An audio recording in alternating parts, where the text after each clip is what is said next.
Manish Sonthalia, our first market guest after market opening, he joins us live now. Manish, good morning. Thank you for joining us. Okay, Manish, you were bearish. You were bearish on small and mid cap stocks. You went bearish maybe slightly ahead of time, but now finally your, I won't say the word prediction, but your assessment has come true.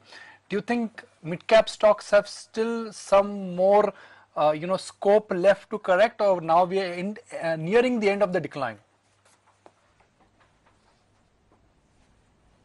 No, so mid cap and small cap stocks have actually corrected quite a bit. It's not that they have not corrected. So I don't think there's additional reason for bearishness in many of the mid cap and small cap stocks, provided that the earnings growth visibility on these names, is there for, let's say, FY 19 and 20. So if the earnings growth trajectory looks good, even the correction in the markets, I really don't see too much of a concern, even in the small and mid cap stocks, even from these levels.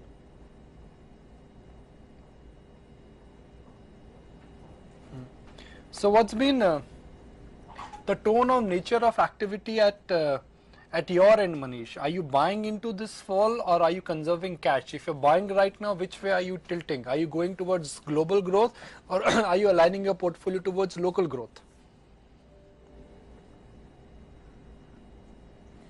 No, so we have been buying only, in the correction. It's not that we are sitting on cash. We never sit on cash per se. So the stocks that we want to buy are coming at lower prices, and that suits us because we want to hold them for next 2-3 years, and that's perfectly fine if we are getting them at lower prices. So I think on the global growth front, we are positive on IT and pharma, as I have been talking about it in the past, and we like that space quite a bit. But other than that, it is mostly local, and it has to do with the consumption. I think the three most hated sectors in the markets currently are IT, pharma, and consumer, and I think I like all those three just because the earnings visibility is there, and there has been some decent correction in many of these names. Manish, hi, morning. Why IT? I understand that the price action of late and for that matter, valuations seem to be supporting the sector. But all the chatters and murmurs that we are getting on IT seem to be indicating that 2017 performance and 2018 performance is not going to be any different. You're not really going to see a big bang improvement in the health of the IT sector. So, first of all, we need to be convinced whether the downturn in IT space is structural or cyclical. So, I think the downturn in IT space that we saw over the last 2 years has been mostly a cyclical downturn and not a structural downturn. And most of the verticals in the IT space are doing quite well, except for BFSI and to some extent retail. Even retail is starting to look up per se. So, BFSI was a cause of worry, and I don't think that there is going to be too much of an improvement in that space. But other than that space, most of the verticals are really doing well. I mean, in terms of really doing well, we are talking about, let's say, low high single digit sort of a growth in dollar terms, and that's decent enough given the multiples at which many of these names may be trading.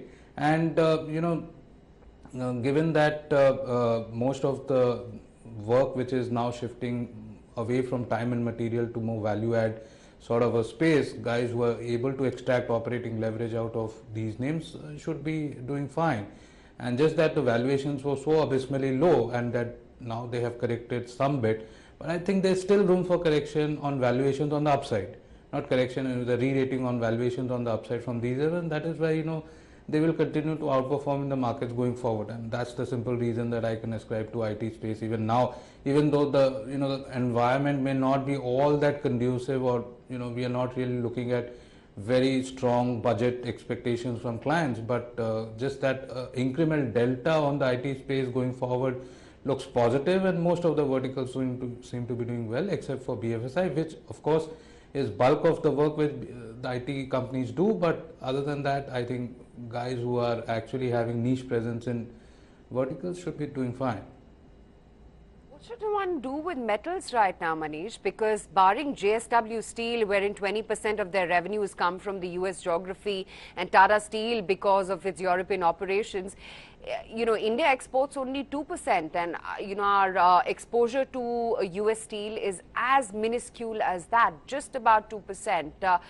So do you think we are being punished unfair, and is the correction overdone in metals, or do you think this is just the start of it?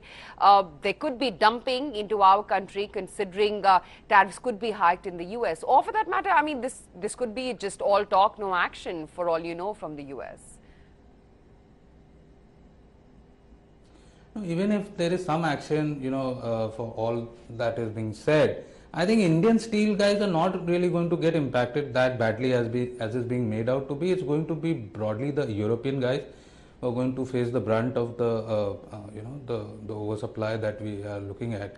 But I think steel, having said everything, the US anti-dumping duty, the demand situation all over the world is in a sweet spot and expected to remain that way. I mean, don't think just because of imposition of some duty out there in US, the demand supply scenario changes significantly. Of course, there is an element of scrap, metal scrap, which will be used somewhere and not used elsewhere. So that will create some sort of dynamics in terms of whether one is using blast furnace or whether somebody is using electric arc furnace or somebody is using basic oxygen furnace. So all those things will matter, but other than that, I think the demand dynamics for steel remain robust for the next 1 year at least.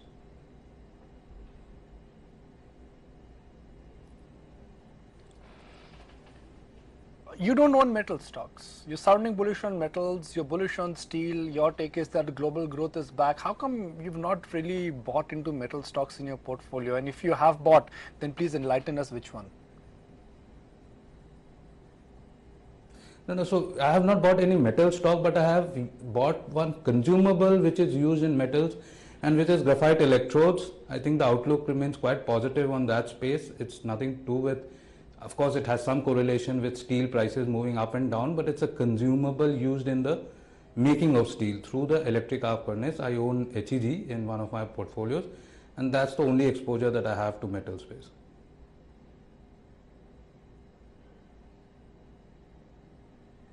Where are the haloed stocks headed now? When I say haloed stocks, with respect, I say that iShares and Bajaj Finance. No, so there is no capitulation in many of these names. There is some degree of consolidation that one is seeing. Of course, PE multiples are consolidating, contracting some bit, but remain quite optimistic about the earnings growth per se on the names that you took. I mean, Bajaj Finance is clocking north of 30% growth.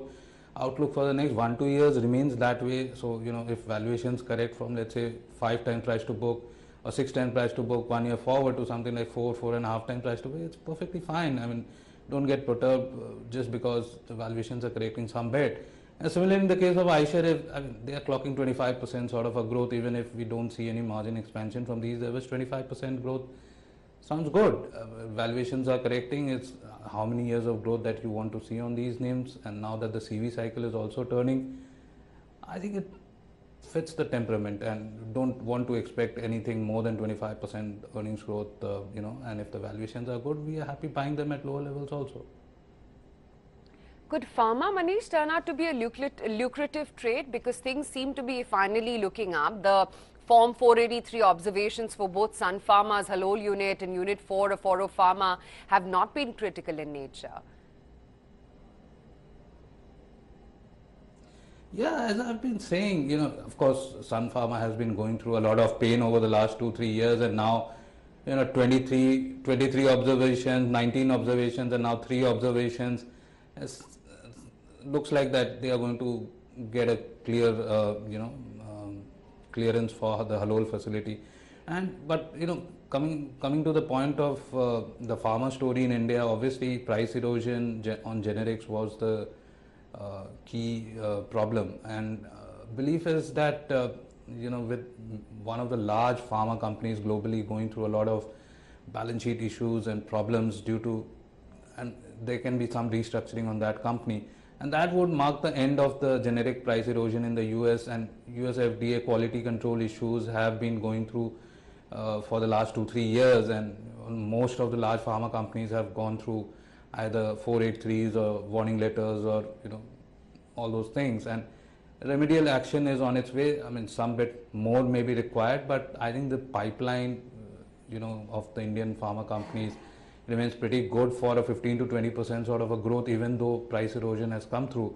So new launches coupled with base business, given the valuations of pharma companies, makes it a perfect buy. I mean, not saying that you're going to see multi-baggers in the next 1 year, but I don't see too much of a price damage on the pharma companies per se from these levels. I mean, they have come off lows, but even from these levels, there's ample degree of margin on safety on many of the pharmaceutical names. Fair point. Manish, also, on private banks, what's happened with this entire scam outburst that we've seen of late, and in this price erosion that PSBs have faced, that weakness is also trickled to some of the large private corporate banks as well. ICICI Bank, Yes Bank, Axis, all of them have corrected. Would you want to paint them all with the same brush and stay away, because they too may be having large exposures to some of the beleaguered accounts, and stay away? Or would you utilize these corrections in any of the names that I mentioned from the private lot as a buying opportunity? Because start of the year, just about everyone wanted to buy ICICI Bank because that was a great fundamental as well as valuation story being put together at the same time. Yeah, so the problem with the PSU banks or the large private sector corporate banks is that you really don't know how deep the problem is. I mean, you just keep on anticipating that this is the end of the the entire NPAs, and most of the provisions have been done, and there comes a new RBI guideline and a fresh set of NPA slippages, all those things come through. So I'm really not comfortable with even now either the PSU banks or the large private sector corporate banks. I mean, still believe there's a lot of pain in many of the, and almost all of these cases are going to go through NCLT. They'll have to take haircuts, provisioning may not be adequate, and so some accelerated provisioning may be required over the next 4-5 quarters. Many of the large private sector corporate banks which you just named, have actually sort of said that the outlook for the next 2, 3, 4 quarters don't look good because of the new RBI diktat which has come through, that there is no S4A, etc., and everything will have to be classified as NP, and then those haircuts and provisioning requirements. So I think retail private sector focused banks are the favorite ones, and will remain that way. I mean, I don't think I'm going to venture out. I'm not a brave heart to look at PSU banks or these large private sector corporate banks, because I believe there's a lot of pain even now in many of these names, and you could see that pain playing out over the next 1.5 years from even from these levels.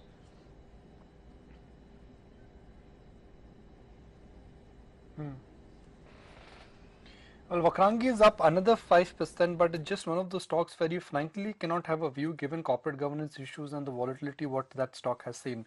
Punjab National Bank is at 101, Fortis is at 160.